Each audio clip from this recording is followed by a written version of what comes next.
setelah hari berikutnya suami saya goda.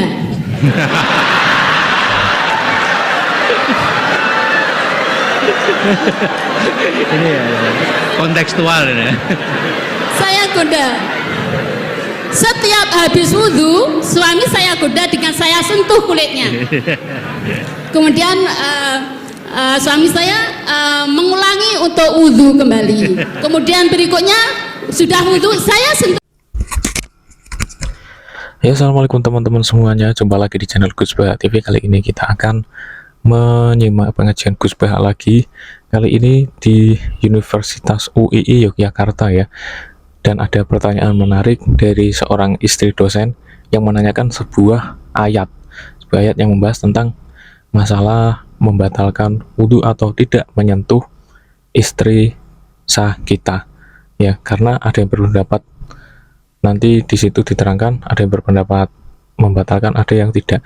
Nah, seperti apa penjelasan Gus Bahak? Langsung aja kita simak yang berikut ini. Ini ikatan keluarga ibu-ibu UII ya. Iki ya, Iki UII ya. Ya, silakan Ibu ya. Bismillahirrahmanirrahim. Assalamualaikum warahmatullahi wabarakatuh. Waalaikumsalam warahmatullahi wabarakatuh. Perkenalkan, kami dari anggota IKI UII, istri dari Bapak Muntoha, dosen Fakultas Hukum UII.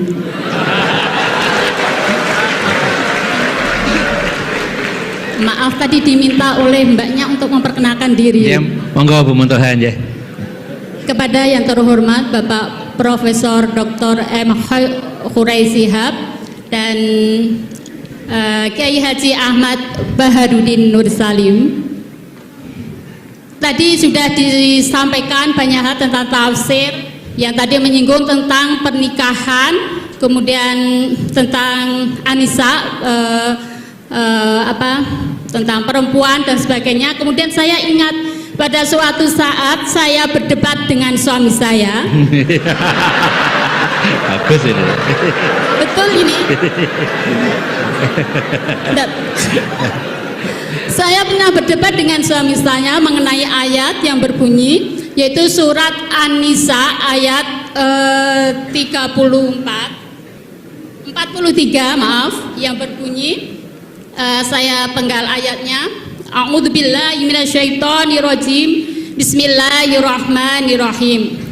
Wa in kuntum mardaa ala safarin aw jaa ahadum minkum minal ghaiti aw lamastumun nisa falam tajidu ma'an fatayammamu sa'idan thayyiban famsahu biwujuhikum wa aydikum innallaha kana afuwan ghafura. Yang jadi pertanyaan adalah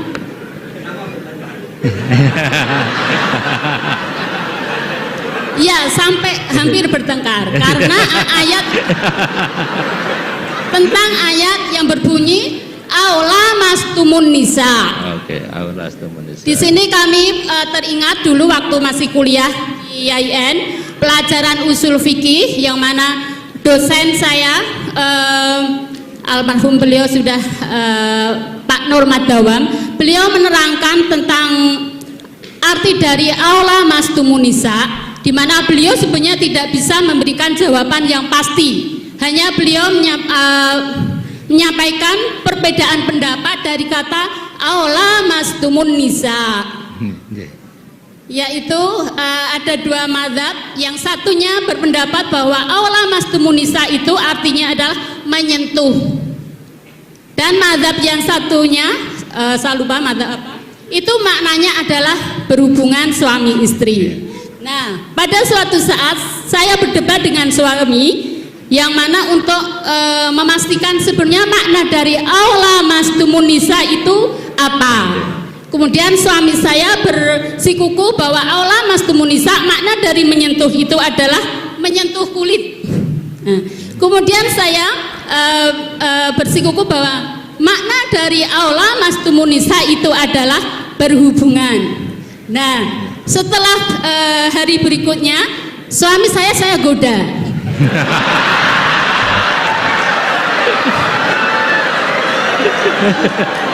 Ini ya, kontekstual ini.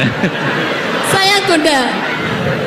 Setiap habis wudhu, suami saya goda dengan saya sentuh kulitnya.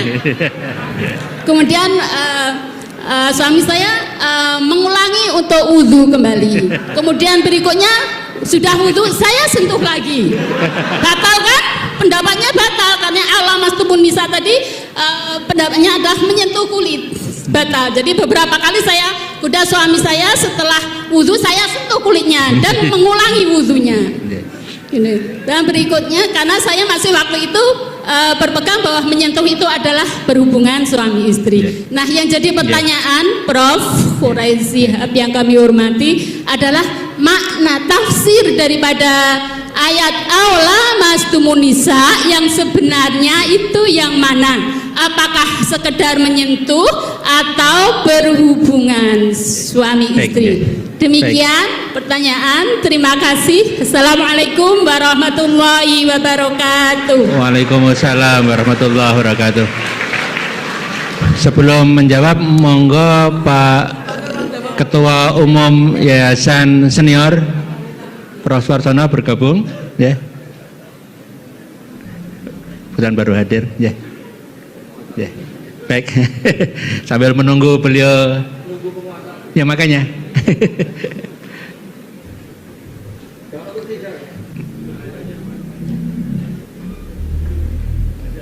Ya, ya. Ya, ini biar nunggu masuk dulu ya. Ya. Baik, Ibu Bapak, tampaknya dua penanya dulu. Yang pertama dari Pak Salahuddin terkait dengan lebih berani dan kontekstual kira-kira gitu dalam menafsirkan. Kemudian yang kedua, monggo ini Pak Suwarsana Muhammad, Ketua Umum Pengurus Senior Pak Quraisy, ya. Ya. Ya, ya. Kemudian yang kedua, pertanyaan dari Bu Muntoha terkait dengan tafsir aula mastumun nisa. Ya, nah, yang mungkin yang pertama, yang kedua Gus dulu ya, monggo Gus. Yang kedua loh ya. Ya, yang kedua.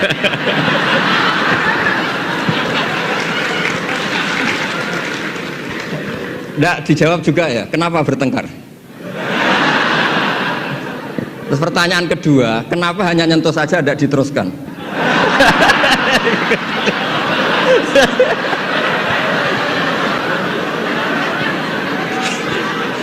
Nggak dikasih mic juga. Ya satu ya, pertanyaannya kenapa bertengkar? Jadi bertengkar dalam arti bercanda ya, tidak bertengkar yang serius dengan nafsu amarah tidak. Tapi ini bertengkar dalam arti memperdebatkan tentang ayat yang berbunyi aula mastumun nisa tadi, aula mastumun nisa. Setelah nyoba menyentuh kok kenapa suami nggak tertarik meneruskan? Itu pasti Pak. Itu pasti.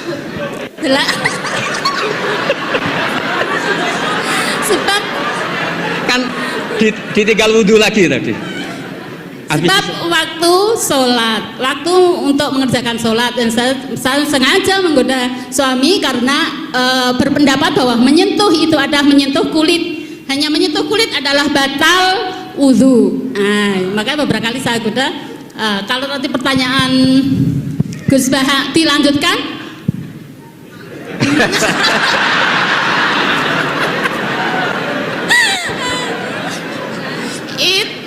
Menunggu waktu. Menunggu waktu.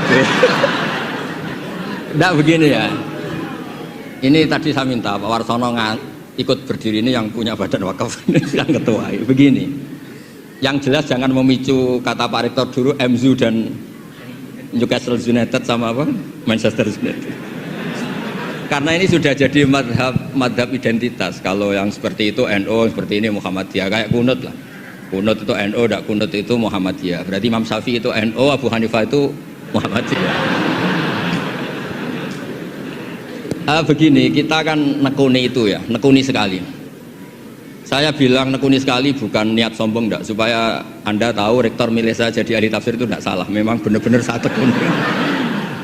Profesor Zaini maksudnya, bukan dekat. Oh ya ya. Ya tadi karena saya sebenarnya sudah uzlah tadi, yang Pak Kores nggak pernah setuju.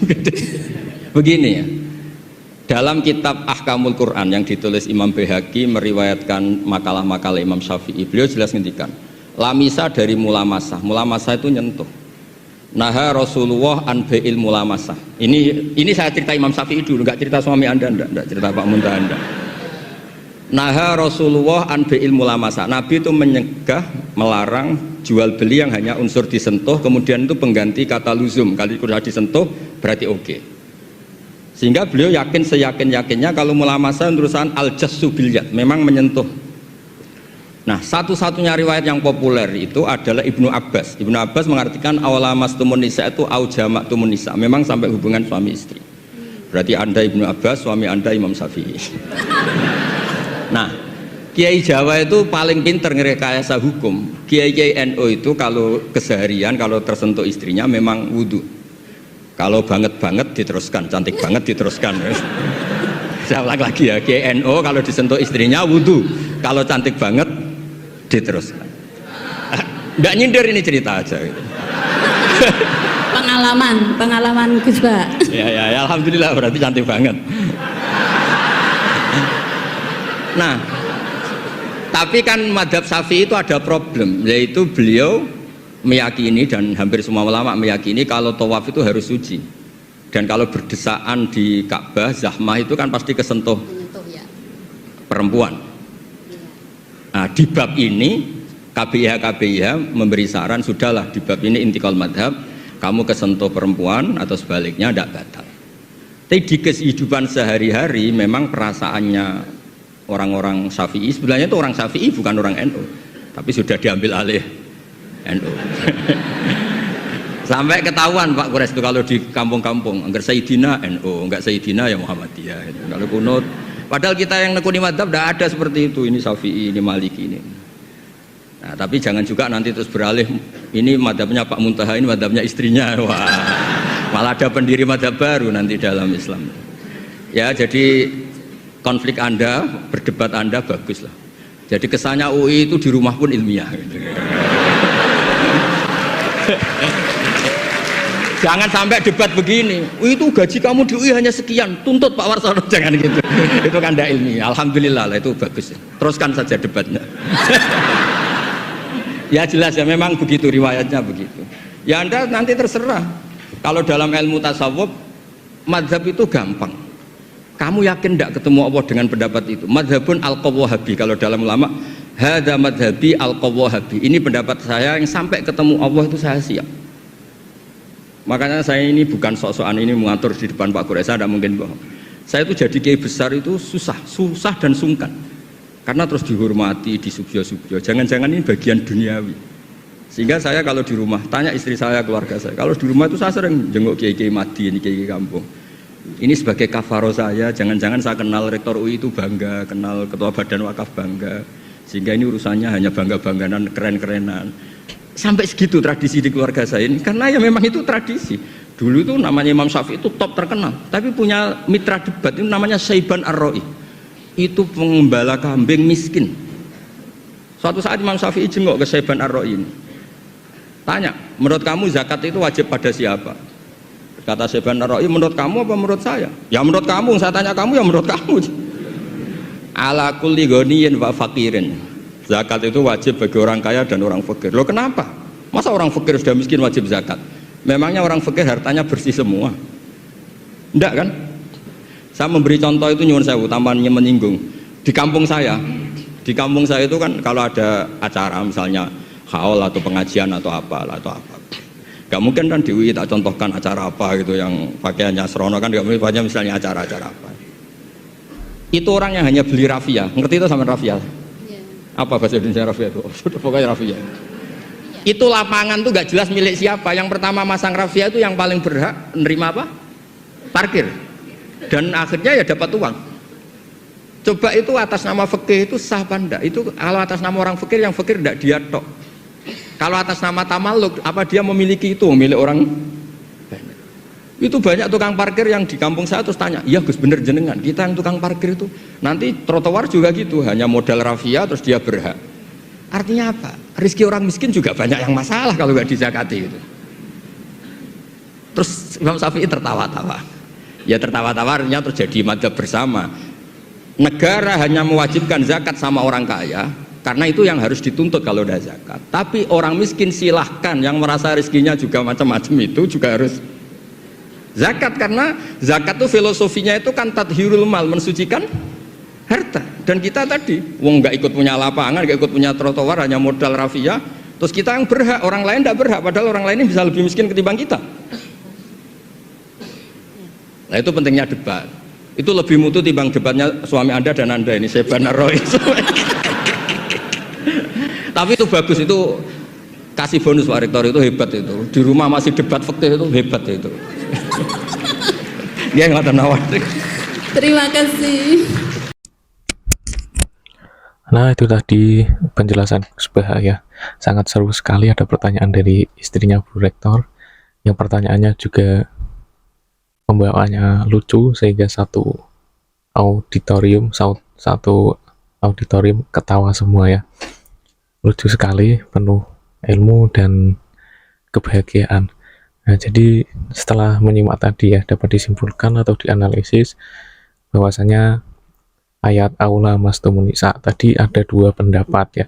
Ada satu yang mengatakan bahwa itu menyentuh, satu lagi mengatakan bahwa itu hubungan suami istri. Nah yang menyentuh itu pendapatnya Imam Syafi'i, sedangkan yang melakukan hubungan suami istri itu pendapat imam yang lain ya.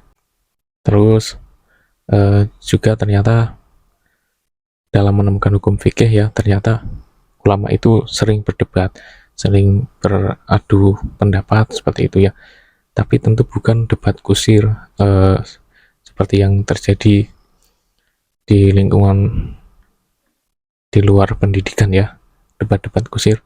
Tapi ini debat yang ilmiah. Awalnya debat dulu, terus dimasukkan ke ranah keilmuan seperti apa. Nah, jadilah hasil ijtihad seperti itu. Seperti Imam Syafi'i tadi, ketika bertemu dengan seorang pengembala, beliau mengajak debat atau beradu pendapat seperti itu. Zakat itu wajib bagi orang miskin atau cuman bagi orang kaya atau orang miskin juga. Nah, terus kata temannya Imam Syafi'i tadi dikatakan bahwa orang miskin juga wajib zakat. Kok bisa? Ternyata orang miskin tidak menjamin rezekinya bersih semua. Ada yang hasil-hasil subhat seperti itu, seperti contohkan tadi ya, seperti memasang rapia di lapangan nanti dikasih tarik parkir, padahal lapangannya bukan miliknya.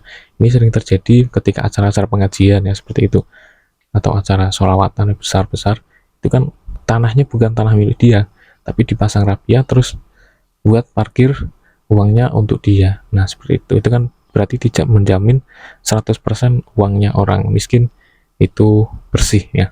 Makanya menurut temannya Imam Syafi'i tadi wajib untuk zakat. Nah seperti itu. Nah sekian ngaji kali ini ya, jumpa lagi di video berikutnya. Jangan lupa dukung channel ini dengan like, subscribe, dan share ke teman-teman kalian supaya bermanfaat dunia akhirat ya, supaya tambah manfaat, membagikan ilmu juga mendapat pahala seperti orang yang belajar ilmu tersebut. Oke, sekian, wassalamualaikum warahmatullahi wabarakatuh.